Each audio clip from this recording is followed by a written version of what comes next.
Hello दोस्तों, एक बार फिर से स्वागत है आपका जोशी ऑनलाइन क्लासेस में। आज का हमारा टॉपिक है भारतीय संविधान के अंतर्गत आने वाले जो मौलिक कर्तव्य हैं प्रमुख रूप से उनके बारे में। इससे पहले हमने राज्य के नीति निर्देशक तत्व और जो नागरिकों को प्रदत्त मौलिक अधिकार हैं उनके बारे में वीडियो बनाया था, और अगर आपने वो वीडियो नहीं देखा है तो आप इस वीडियो के डिस्क्रिप्शन बॉक्स में उनके लिंक देख सकते हैं। आज हम टॉपिक कवर कर रहे हैं मौलिक कर्तव्य। इससे पहले राज्य के नीति निर्देशक तत्व में हमने देखा था कि राज्य का अपनी जनता के लिए क्या कर्तव्य है या क्या दायित्व है ना। या मौलिक अधिकार में हमने देखा था कि एक राज्य को अपने नागरिकों को कौन कौन से मौलिक अधिकार प्रदान किए जाने चाहिए। वैसे हम मौलिक कर्तव्य में अगर हम देखें तो यहाँ पर ये बताया गया है कि एक नागरिक होने के नाते या एक व्यक्ति होने के नाते हमारा अपने देश के लिए या संविधान के लिए क्या कर्तव्य होना चाहिए। तो उसी चीज़ को हम इस टॉपिक के अंतर्गत आज डिस्कस कर रहे हैं। तो सबसे पहले कुछ फैक्ट हम यहाँ पर देखते हैं जिससे सीधे सीधे परीक्षाओं में प्रश्न पूछे जाते हैं। मौलिक कर्तव्य की अगर हम बात करें तो ये मूल संविधान का हिस्सा नहीं थे। इन्हें बाद में संविधान में संशोधन करके जोड़ा गया था, और इस चीज़ के लिए भारतीय संविधान में एक संशोधन किया गया था जिसे 42वां संविधान संशोधन कहा जाता है, जो 1976 ईस्वी में हुआ था। उसी संशोधन के माध्यम से भारतीय संविधान में मौलिक कर्तव्यों के प्रावधान को जोड़ा गया था। तो अब इससे जुड़े कुछ फैक्ट जो हैं जिन्हें हमें टू द पॉइंट जो हमें याद होनी चाहिए, जो जिससे प्रतियोगी परीक्षाओं में बहुत सारे प्रश्न पूछे जाते हैं, उन्हें हम देखते हैं। उसके बाद हम जो मौलिक कर्तव्य बताए गए हैं भारतीय संविधान में उनको देखेंगे कि वो कौन कौन से मौलिक कर्तव्य हैं। तो सबसे पहले क्या हुआ था, एक समिति बैठी थी 1973 में सरकार के द्वारा एक कमेटी बनाई गई थी, एक समिति बनाई गई थी जिसका नाम था सरदार स्वर्ण सिंह समिति। सरदार स्वर्ण सिंह समिति, जिसके अध्यक्ष सरदार स्वर्ण सिंह ही थे। स्वर्ण सिंह समिति ये बनाई गई थी 1973 ईस्वी में, और इसी कमेटी की सिफारिश पर भारतीय संविधान में 42वां संविधान संशोधन किया गया था। जो पूरा का पूरा जो 42वां संविधान संशोधन है, जिसे हम मिनी संविधान या छोटा संविधान भी कहते हैं, तो ये जो 42वां संविधान संशोधन है वो सरदार स्वर्ण सिंह समिति की ही अनुशंसा पर किया गया था। कब किया गया था? 1976 ईस्वी में किया गया था। तो ये टू द पॉइंट याद होना चाहिए, क्योंकि यहीं से प्रश्न पूछा जाता है कि 42वां संविधान संशोधन कब हुआ था। सन पूछेगा तो 1976 ईस्वी में 42वां संविधान संशोधन हुआ था। अब हालांकि इसमें केवल मौलिक कर्तव्यों को ही नहीं जोड़ा गया बल्कि और चीज़ों को भी इसमें जोड़ा गया। तो उन्हीं और चीज़ों में जो प्रमुख रूप से हमारा जो मौलिक कर्तव्य है उसे भी जोड़ा गया था। तो ये भी कभी कभी प्रश्न पूछ लेता है कि भारतीय संविधान में मौलिक कर्तव्यों को किस कमेटी की अनुशंसा पर जोड़ा गया था। तो वहाँ पर आपका उत्तर हो जाएगा सरदार स्वर्ण सिंह समिति की अनुशंसा पर भारतीय संविधान में मौलिक कर्तव्यों को जोड़ा गया था। अब अगला अगर हम देखें, अगला पॉइंट, तो पहला पॉइंट तो ये हो गया कि 42वां संविधान संशोधन 1976 में हुआ था, सरदार स्वर्ण सिंह समिति की सिफारिश पर हुआ था। इसी समिति की सिफारिश पर भारतीय संविधान में मौलिक कर्तव्यों का प्रावधान लिया गया था। दूसरा पॉइंट अगर हम देखें तो इसका वर्णन, मौलिक कर्तव्यों का जो वर्णन है वो कहाँ पर किया गया है। जैसे हमने इससे पहले देखा था जो मौलिक अधिकार थे उनको भाग 3 में वर्णित किया गया था, जो राज्य के नीति निर्देशक तत्व थे उनको भाग 4 में जगह दी गई थी। तो उसी तरह से जो मौलिक कर्तव्य थे इनका जो वर्णन किया गया भारतीय संविधान में भाग 4 जिसमें नीति निर्देशक तत्व थे। तो इसी में क्या हुआ, एक खंड बनाया गया भाग 4 का ए, है ना, या ओ या को भी इसे कहा जाता है। भाग 4 का ए, इस खंड के तहत इस भाग में मौलिक कर्तव्यों को जोड़ा गया है। अब ए खंड जोड़ने से मतलब यहाँ पर है ये समझना कि मौलिक कर्तव्य मूल संविधान में नहीं थे, इन्हें संशोधन करके भारतीय संविधान में जोड़ा गया था। तो इसलिए भाग 4 में ए खंड जोड़ा गया जिसमें वर्णन किया गया मौलिक कर्तव्यों का। और अगर अनुच्छेद की अगर हम बात करें तो अनुच्छेद अगर हम देखें तो जो लास्ट नीति निर्देशक तत्व था उसका वर्णन किया गया था अनुच्छेद 51 में, है ना। अनुच्छेद 51 में उसका वर्णन किया गया था, जो लास्ट वाला नीति निर्देशक तत्व हमारा था। तो जब संविधान में संशोधन हुआ तो इसी अनुच्छेद में खंड ए जोड़ा गया, खंड ए जोड़ा गया और इस खंड ए में मौलिक कर्तव्यों का वर्णन किया गया। तो ये हो गया हमारा अगला पॉइंट, जिसमें यहाँ से भी कभी कभी सीधे सीधे प्रश्न पूछ लेता है कि मौलिक कर्तव्यों का प्रावधान या मौलिक कर्तव्यों का वर्णन किस भाग में किया गया है। तो भाग 4 के ए में किया गया है। अगर अनुच्छेद की बात करेगा तो अनुच्छेद 51 के ए में किया गया है। ये टू द पॉइंट आपको ये फैक्ट याद होनी चाहिए, क्योंकि प्रतियोगी परीक्षाओं में जो ऑब्जेक्टिव टाइप हमारे क्वेश्चन होते हैं वहाँ पर इनसे संबंधित प्रश्न हर एग्जाम में लगभग पूछ लिए जाते हैं।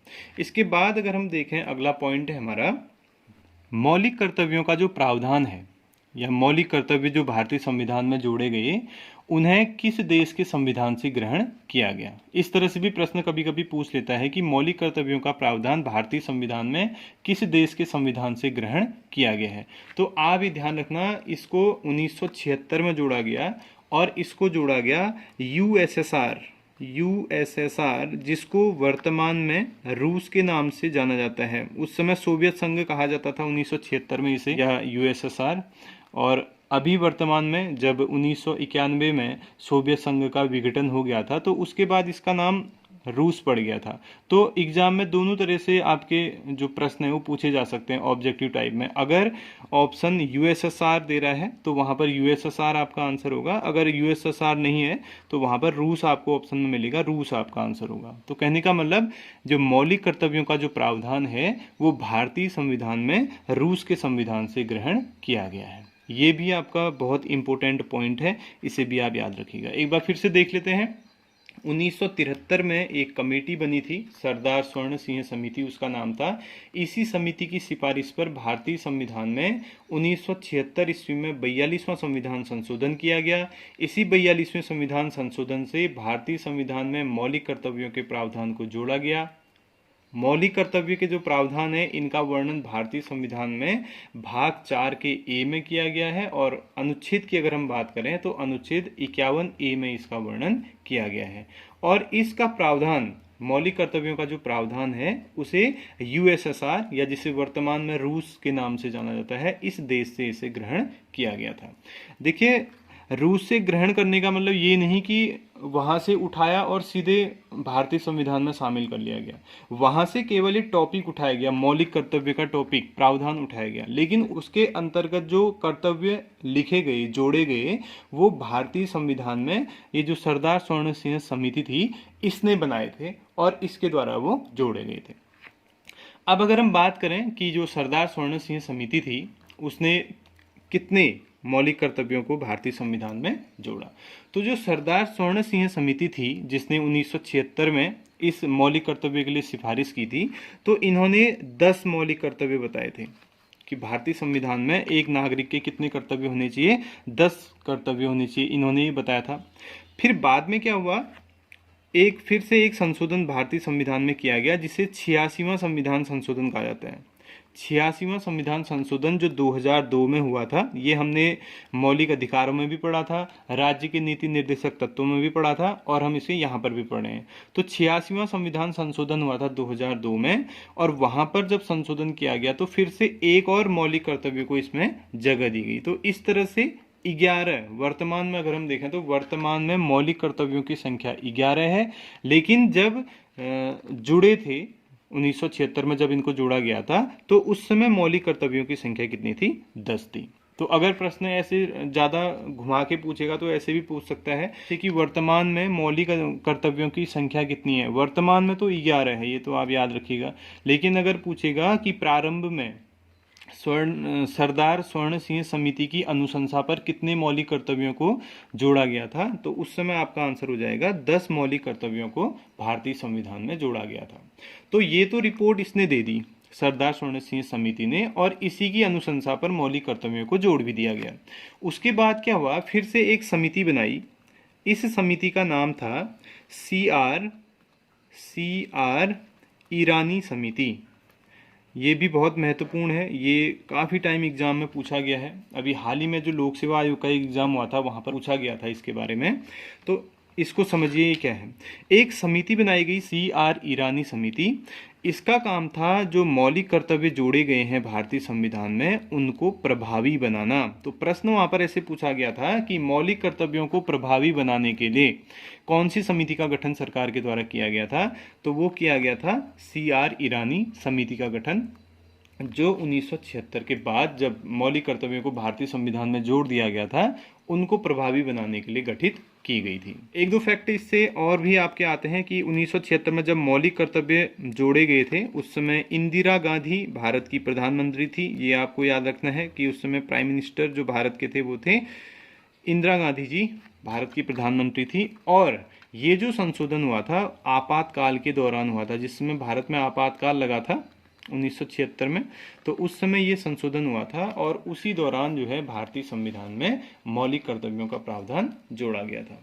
ये 42वां संविधान संशोधन जो है उससे प्रस्तावना में भी कुछ शब्द जोड़े गए थे और इसी 42वें संविधान संशोधन से भारतीय संविधान में मौलिक कर्तव्यों के प्रावधान को भी जोड़ा गया था। तो ये कुछ ऐसे फैक्ट हैं जो सीधे सीधे एग्जाम्स में जो ऑब्जेक्टिव टाइप हमारे क्वेश्चंस आते हैं परीक्षाओं में, वहाँ पर सीधे सीधे इनसे प्रश्न पूछ लिए जाते हैं। तो आप इन्हें याद रखिएगा और आपके लिए ये एग्जाम के दृष्टिकोण से बहुत महत्वपूर्ण है। अब हम देखते हैं जो भारतीय संविधान में वर्णित जो 11 मौलिक कर्तव्य हैं वो कौन कौन से हैं, उन्हें याद करने का हम यहीं पर याद करने का प्रयास करेंगे कि जो 11 मौलिक कर्तव्य जिनका वर्णन भारतीय संविधान में किया गया है वो कौन कौन से हैं। तो इसको हम क्या करेंगे कि एक सिंपल हर एक मौलिक कर्तव्य का 1 से लेकर 11 तक कीवर्ड करके इसको हम याद करेंगे। पूरा सेंटेंस अगर याद ना भी हो, क्योंकि लंबा सेंटेंस होता है तो कभी कभी याद करने में दिक्कत हो जाती है, तो हम क्या करेंगे इसका एक कीवर्ड पकड़ेंगे, उस कीवर्ड को पकड़ेंगे तो आसानी से हमें हर एक मौलिक कर्तव्य यहाँ पर याद हो जाएगा। तो सबसे पहले हम बात करते हैं जो हमारा पहला मौलिक कर्तव्य है, फंडामेंटल ड्यूटी जो हमारी पहली है, उसमें ये कहा गया है कि जो भारत के नागरिक हैं उनका सबसे पहला एक कर्तव्य होगा कि वो क्या करेंगे, संविधान का पालन करेंगे। उसके जितने भी आदर्श हैं या उसकी जो भी संस्थाएं हैं या राष्ट्र ध्वज है या जो राष्ट्रगान है उसका क्या करेगा, हर एक व्यक्ति सम्मान करेगा। तो यहाँ पर हम इस तरह से इसको याद करते हैं। पहले मौलिक कर्तव्य में बताया गया है संविधान का पालन। पहला पॉइंट है संविधान का पालन। इसके जितने भी आदर्श हैं, कीवर्ड्स में आप याद कीजिए, पूरा सेंटेंस बनाने की जरूरत नहीं है। आदर्श या इसकी जो भी संस्थाएं हैं, संवैधानिक जो हमारी संस्थाएं हैं उनका आदर्श करना, साथ में राष्ट्रध्वज,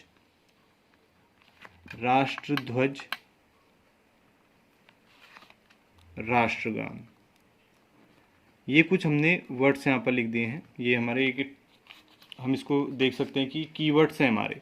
पहले मौलिक कर्तव्य में बताया गया है कि प्रत्येक नागरिक का यह कर्तव्य होगा। ये जो लाइन है ये हर मौलिक कर्तव्य में आएगी। कौन सी? कि प्रत्येक नागरिक का ये कर्तव्य होगा कि वो क्या करे, संविधान का पालन करे, संविधान के जितने भी आदर्श हैं उनका सम्मान करे, जो संस्थाएं संविधान की है उनका पालन करे, उनका सम्मान करे, जो भारत का राष्ट्र ध्वज है उसका सम्मान करे, और जो राष्ट्रगान है भारत का उसका भी सम्मान हर एक नागरिक को करना चाहिए।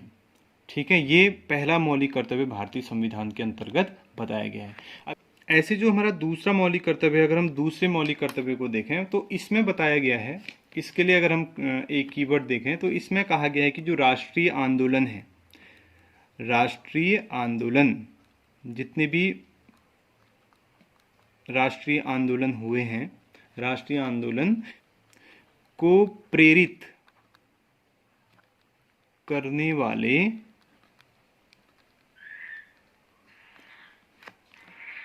उच्च आदर्शों का सम्मान।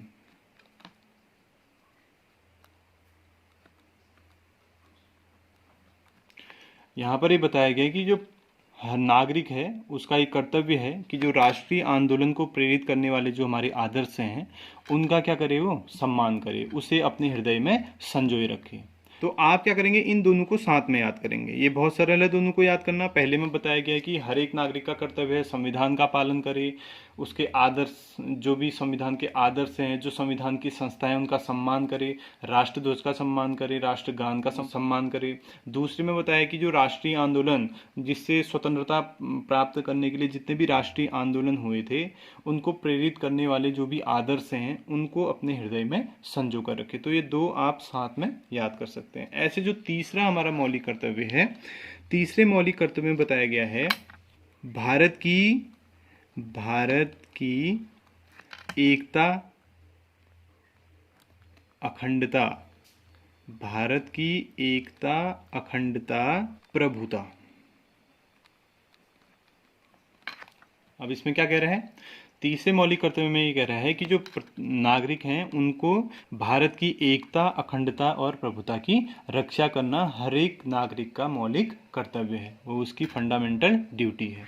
इसी तरह से चौथा मौलिक कर्तव्य कहता है, चौथे मौलिक कर्तव्य में बताया गया है कि देश की रक्षा, देश की रक्षा। ये सिंपल है। यहाँ पर ये कहा गया है कि जो प्रत्येक नागरिक है भारत में रहने वाला, उसका एक कर्तव्य है, वो क्या करे, देश की रक्षा करे। जिस देश में आप रह रहे हैं उस देश की आप क्या करेंगे, रक्षा करेंगे। तो ये भी फंडामेंटल ड्यूटी है एक सिटीजन होने के नाते। अगर आप भारत में रह रहे हैं तो आपका एक कर्तव्य है कि पहले तो आप भारत की एकता, अखंडता और प्रभुता की रक्षा करें, दूसरा आप देश की, जिस देश में आप रह रहे हैं उस देश की भी आप रक्षा करें। तो इन दोनों को आप क्या कर सकते हैं, साथ में याद कर सकते हैं। तीसरा और चौथा आसानी से आपको याद हो जाएगा। तीसरे में बताया गया है कि हमें क्या करना है, जो भारत की प्रभुता है, एकता है, अखंडता है, उसकी रक्षा करनी है। चौथे में कह रहा है कि नागरिकों का ये कर्तव्य है कि वो अपने देश की भी रक्षा करें। इसके बाद पांचवा मौलिक कर्तव्य है समरसता और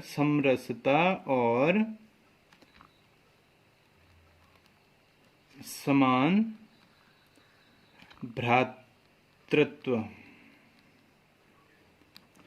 अब इस मौलिक कर्तव्य में कह रहा है कि भारत के नागरिक का ये कर्तव्य है, नागरिकों का ये कर्तव्य है कि वो समरसता की भावना का विकास करें और समान भ्रातृत्व की भावना का भी विकास करें। जैसे हम देखते हैं कि भारत में क्या है, विभिन्न धर्मों के लोग रहते हैं, विभिन्न जातियों के लोग रहते हैं। तो भारतीय संविधान में ये वर्णन किया गया है, बताया गया है कि एक नागरिक होने के नाते हमें क्या करना है, बिना कोई भेदभाव के सभी धर्मों में, सभी जातियों में समरसता का विकास करना है, समान भ्रातृत्व की भावना का विकास करना है।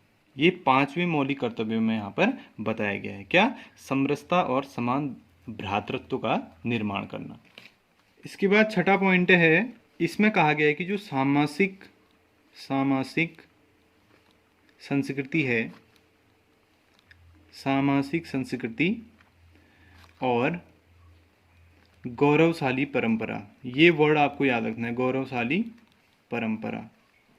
इसमें कहा गया है मौलिक कर्तव्य में कि भारत के प्रत्येक नागरिक का ये कर्तव्य है कि जो भारत की सामाजिक संस्कृति है और जो यहाँ की गौरवशाली परंपरा है, हर एक नागरिक उसका महत्व समझे और महत्व समझने के साथ साथ उसका परिरक्षण भी करे या उसकी रक्षा भी करे। तो ये हमारा छठा मौलिक कर्तव्य है और ये बहुत महत्वपूर्ण मौलिक कर्तव्य है, क्योंकि अभी क्या हुआ था, जो यूपीएससी का एग्जाम हुआ था उसमें सीधे सीधे ये लाइन ही पूछ दी थी कि सामाजिक संस्कृति और गौरवशाली परंपरा कौन से नंबर का मौलिक कर्तव्य है। वहाँ पर नंबर को डिफाइन करके पूछ दिया था कि ये कौन से नंबर का मौलिक कर्तव्य है। तो ये छठे नंबर का मौलिक कर्तव्य है, जिसमें बताया गया है कि प्रत्येक नागरिक का ये कर्तव्य है कि वो भारत की सामाजिक संस्कृति और भारत की जो गौरवशाली परंपरा है उसका महत्व को समझे, साथ ही साथ उस परंपरा की या उस संस्कृति की रक्षा करने का कार्य भी करे। तो ये बताया गया है छठे मौलिक कर्तव्य में। इसके बाद हमारा जो अगला है सातवां मौलिक कर्तव्य, जिसमें बताया गया है प्राकृतिक पर्यावरण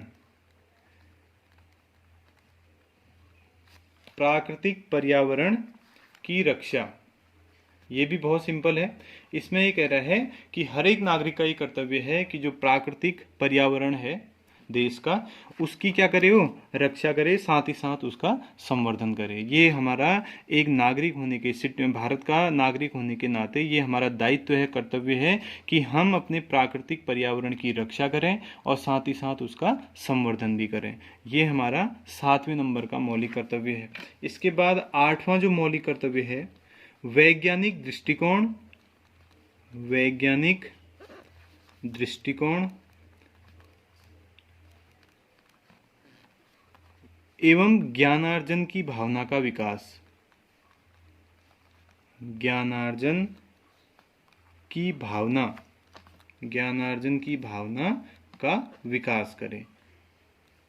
इसमें बताया गया है कि भारत का नागरिक होने के नाते हमारी ये ड्यूटी है, हमारा ये कर्तव्य है कि हम अपना वैज्ञानिक दृष्टिकोण रखें, साथ ही साथ अपने ज्ञानार्जन की भावना, अपने अंदर जो ज्ञान को अर्जन करने की जो भावना है उसका भी क्या करें, विकास करें। तो इसका जो वर्णन है, ये जो बताया गया है, ये 8वें मौलिक कर्तव्य के अंतर्गत बताया गया है। इसके बाद अगला हमारा 9वां जो मौलिक कर्तव्य है उसमें कहता है सार्वजनिक संपत्ति। इसमें बताया गया है कि भारत का नागरिक होने के नाते हर एक नागरिक को जो सार्वजनिक संपत्ति है उसकी क्या करनी चाहिए, रक्षा करनी चाहिए। जैसे सार्वजनिक संपत्ति में अगर हम देखें, जैसे सड़क है या परिवहन के कोई साधन, जैसे रेल है या बसें हम ले लें, सरकारी जो बसें हैं वो क्या है, सार्वजनिक संपत्ति है।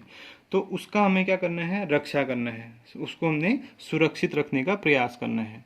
हम काफ़ी टाइम हम लोग देखते हैं कि जैसे कभी कभी क्या होता है, जो आंदोलन होते हैं जब वो हिंसक रूप ले लेते हैं तो जो सार्वजनिक संपत्ति होती है उसका बहुत ज़्यादा नुकसान करते हैं। तो संविधान में ये बताया गया है मौलिक कर्तव्यों के अंतर्गत कि अगर आप भारत के नागरिक हैं तो आपकी ये ड्यूटी है कि आप क्या करें, जो सार्वजनिक संपत्ति है उसको सुरक्षित रखने का प्रयास करें। ये 9वें मौलिक कर्तव्य के अंतर्गत बताया गया है। इसके बाद अगला हमारा मौलिक कर्तव्य है 10वां, जिसमें बताया गया है, इसमें कहा गया है इसका व्यक्तिगत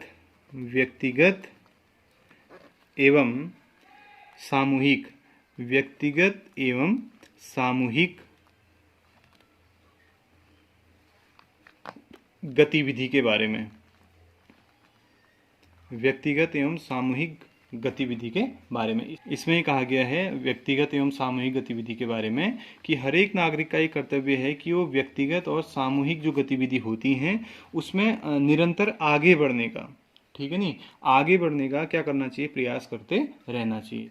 तो ये 10वां मौलिक कर्तव्य है, व्यक्तिगत एवं सामूहिक गतिविधि से संबंधित। तो जो सरदार स्वर्ण सिंह समिति थी उसने केवल यही 10 हमें क्या बताए थे, मौलिक कर्तव्य बताए थे जो भारतीय संविधान में उस समय 1976 में जोड़े गए थे। इसके बाद क्या हुआ, इसके बाद में 86वां संविधान संशोधन हुआ। ये फिर से रिपीट हो रहा है यहाँ पर, 86वां संविधान संशोधन ये 2002 ईस्वी में हुआ था। और इससे क्या हुआ, भारतीय संविधान में फिर से एक नया मौलिक कर्तव्य जोड़ा गया, एक और फंडामेंटल ड्यूटी भारतीय नागरिकों के लिए जोड़ी गई, और वो 11वां मौलिक कर्तव्य बना हमारा, जो कहता है 6 से 14 वर्ष तक के बच्चों के लिए कहता है, ठीक है, 6 से 14 वर्ष तक के जो भी क्या हमारे बच्चे हैं, 6 से 14 वर्ष तक के जो बच्चे हैं हमारे, उनको जो प्राथमिक शिक्षा मिलनी चाहिए वो निःशुल्क और अनिवार्य रूप से मिलनी चाहिए। ये हमने हर जगह देखा है, मौलिक अधिकारों में भी इसका वर्णन है, राज्य के नीति निर्देशक तत्वों में भी इसके बारे में बताया गया है, और मौलिक कर्तव्यों में भी यहाँ पर ये बताया गया है कि 86वां संविधान संशोधन जब 2002 में हुआ था, वहाँ पर कहा गया कि प्रत्येक माता पिता का या संरक्षक का या भारत का नागरिक होने के नाते आपका भी ये कर्तव्य है कि 6 से 14 वर्ष तक के जो भी बच्चे आपको दिखाई देते हैं उन्हें आप प्रमुख रूप से क्या करेंगे, प्राथमिक शिक्षा दिलाने का प्रयास करेंगे। ये बताया गया 86वां संविधान संशोधन 2002 में 11वें मौलिक कर्तव्य के रूप में इसे भारतीय संविधान में जोड़ा गया। तो यहाँ पर ये कहता है कि जो माता पिता हैं या संरक्षक हैं उनके द्वारा 6 वर्ष से लेकर जो 14 वर्ष तक के सभी बच्चे हैं उनको प्राथमिक शिक्षा प्रदान करना अनिवार्य है। ये माता पिता का या संरक्षक का कर्तव्य बताया गया है। तो इस तरह से ये 11 मौलिक कर्तव्य हैं जो भारतीय संविधान में 42वां संविधान संशोधन जब हुआ था 1976 में, उसके द्वारा जोड़े गए थे। इसके जो फैक्ट हमने शुरू में देखे थे वो काफ़ी टाइम बहुत सारी प्रतियोगी परीक्षाओं में पूछे जा चुके हैं, तो आप भी उन्हें ज़रूर याद कीजिएगा, क्योंकि ये टू द पॉइंट आपको याद होनी चाहिए, क्योंकि ये अक्सर परीक्षाओं में पूछे जाते हैं। कि जैसे सरदार स्वर्ण सिंह समिति का गठन कब हुआ था, तो 1973 ईस्वी में हुआ था। इसी समिति की अनुशंसा पर 42वां संविधान संशोधन 1976 में हुआ था, और इसी संशोधन के द्वारा भारतीय संविधान में मौलिक कर्तव्यों को जोड़ा गया था। मौलिक कर्तव्यों का वर्णन भाग 4 के खंड ए या क में किया गया है और इसे अनुच्छेद 51A के तहत रखा गया है। शुरुआत में जब मौलिक कर्तव्यों को भारतीय संविधान में जोड़ा गया था तो इनकी जो संख्या थी वो 10 थी, लेकिन वर्तमान में अगर हम देखें तो वर्तमान में इनकी संख्या 11 है। जो 11वां मौलिक कर्तव्य था उसे 86वां संविधान संशोधन जो 2002 में हुआ था उसके द्वारा भारतीय संविधान में जोड़ा गया था।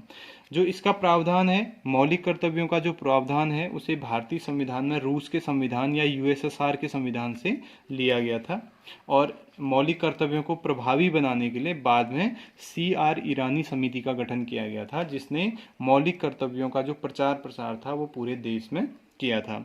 उस समय जब इसे जोड़ा गया था तो भारत की जो प्रधानमंत्री थी वो इंदिरा गांधी थी और भारत में उस समय आपातकाल का दौर चल रहा था। इससे पहले जब हमने नीति निर्देशक तत्वों की बात की थी तो नीति निर्देशक तत्वों में मैंने बताया था आपको कि नीति निर्देशक तत्वों को लागू करवाने के लिए हम सरकार पर या राज्य पर दबाव नहीं बना सकते या उसके खिलाफ हम न्यायालय में नहीं जा सकते। ठीक उसी तरह से मौलिक कर्तव्यों के बारे में भी प्रावधान है। ये कर्तव्य तो बताए गए हैं कि 11 कर्तव्य हैं, लेकिन इसको मानने के लिए नागरिकों को बाध्य नहीं किया जा सकता। अगर कोई अगर इसको नहीं मानता है तो उसके खिलाफ न्यायालय में राज्य या सरकार नहीं जा सकती है। हाँ, कहीं पर अगर ऐसा आता है कि किसी व्यक्ति के द्वारा किसी चीज़ का अपमान किया जाता है, जैसे माना हम कहते हैं कि राष्ट्रध्वज का कोई अपमान कर रहा है या राष्ट्रगान का कोई अपमान कर रहा है, उस स्थिति में एकमात्र वही स्थिति है, अपमान वाली जो स्थिति जहाँ पर आएगी उस स्थिति में व्यक्ति के खिलाफ न्यायालय में अपील की जा सकती है। वैसे अगर हम देखें तो मौलिक कर्तव्यों को लागू करवाने के लिए राज्य के द्वारा दबाव नहीं बनाया जा सकता। तो ये था हमारा एक छोटा सा वीडियो जो हमने मौलिक कर्तव्य बनाए थे। इससे पहले हमने क्रमशः जो संविधान को पढ़ा है उसमें मौलिक अधिकार, नीति निर्देशक तत्व और अभी मौलिक कर्तव्य हमारे पूरे हो चुके हैं। अगर आपको ये वीडियो अच्छा लगा तो आप इसे सब्सक्राइब कीजिए, दोस्तों के साथ शेयर कीजिए और चैनल से जुड़े रहें। जल्दी मिलते हैं राष्ट्रपति के वीडियो के साथ। धन्यवाद।